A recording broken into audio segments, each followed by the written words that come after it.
pula wafatmu. Ya Rasulullah, kami pernah mendengar cerita tentang hari lahirmu, tentang bagaimana alam jagat raya begitu bergembira.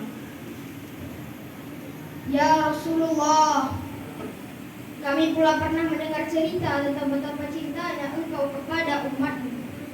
Bahkan di saat detik-detik wafatmu, engkau masih mengingat kami. Ummati, ummati, ummati. Ya Rasulullah, apakah kami pantas bersanding denganmu di surga kelak? Hati ini begitu rindu, tak kuasa kami menahan kerinduan ini, wahai kekasih hati.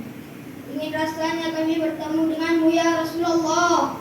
Ingin rasanya kami bertegur sapa denganmu. Ingin rasanya kami memandang kelokan parasmu. Ingin rasanya kami terus di sampingmu ya Rasulullah. Namun, seribu namun, tak ada yang mampu kami lakukan untuk menerbangkan hasrat kami.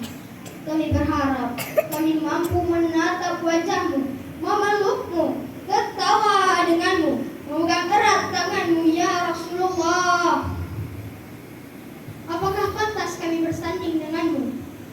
Apakah layak kami disebut sebagai umatmu ya Rasulullah? Kami tak berdaya. Kami tak berdaya ya Rasulullah. Hanya salawat yang mampu kami lantunkan dengan harapan dapat membuahkan syafaatmu, dapat mengobati sedikit kerinduan padamu ya Rasulullah. Dengan izin Allah, semoga salawat selalu tercurahkan kepadamu, wahai kekasih kami Rasulullah sallallahu alaihi wasallam. Inna Allah